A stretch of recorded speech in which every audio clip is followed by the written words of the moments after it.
Amis internautes, bonjour. Bienvenue sur votre chaîne culturelle Cosmos TV. Merci de prendre le rendez-vous de votre chronique culturelle intitulée « Célébration de la fête de l'indépendance au Suriname », la présence remarquable de Davion Tovoma Djehoui Ier, quand la mémoire du Dahomey retrouve son souffle.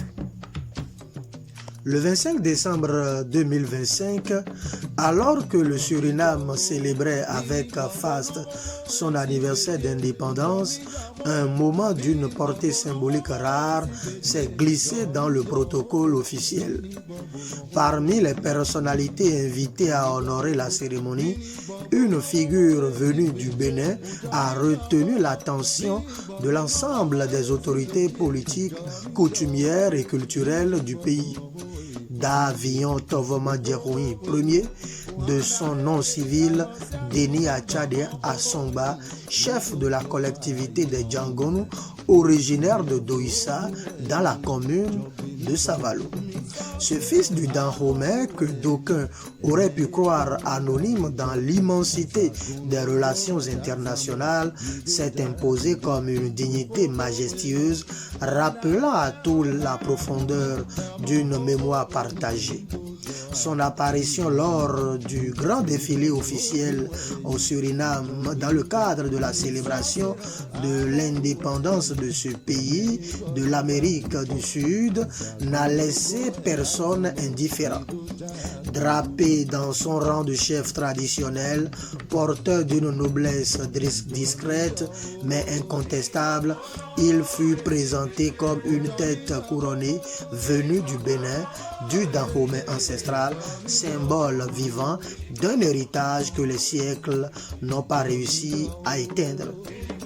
Dans son allocution, Davion Tovoma Djehoui Ier a immédiatement tenu à dissiper toute confusion. Il n'est pas le roi du Dahomey, mais le chef de la collectivité des Djangonu, lignage ancestral profondément enraciné dans la région des collines, précisément à Savalou, dans la localité de Doïssa. Avec une élégance qui force le respect, il a souligné que sa présence s'effectue dans le strict respect de la hiérarchie royale et des protocoles traditionnels béninois. Il a également rappelé que le roi du Dahomey était dûment informé de son déplacement et qu'il se ferait, avec loyauté et humilité, le relais des doléances et aspirations exprimées par les autorités surinamiennes. Mais c'est surtout son message de réconciliation historique qui a résonné avec force. Pour le dignitaire béninois, l'heure n'est plus aux frustrations, mais à la reconstruction des ponts brisés par la traite esclavagiste. Il a appelé de ses vœux une organisation concrète du retour aux sources à travers la venue prochaine d'une délégation officielle du Suriname sur la terre de leurs ancêtres, le Bénin, le Dahomey, matrice culturelle des milliers de descendants dissipés par l'histoire. L'homme noir, a-t-il insisté, se doit aujourd'hui d'assumer la responsabilité morale de son semblable, de promouvoir la paix et l'unité et de panser les blessures encore visibles de l'esclavage. Ces mots ont trouvé un écho puissant au sein de l'Assemblée. Ministres, parlementaires sages et chefs coutumiers surinamiens ont unanimement salué cette démarche, y voyant un tournant décisif vers une redécouverte identitaire tant attendue. Ce geste pourtant accompli sans le moindre soutien officiel du gouvernement béninois n'en est que remarquable. Avec des moyens modestes mais une volonté inébranlable, Davion Tovoma Djehoui Ier, connu sous le nom de Deni Achade Asongba, a inauguré un nouveau chapitre du dialogue afro-descendant, réaffirmant la force tranquille de la diplomatie culturelle.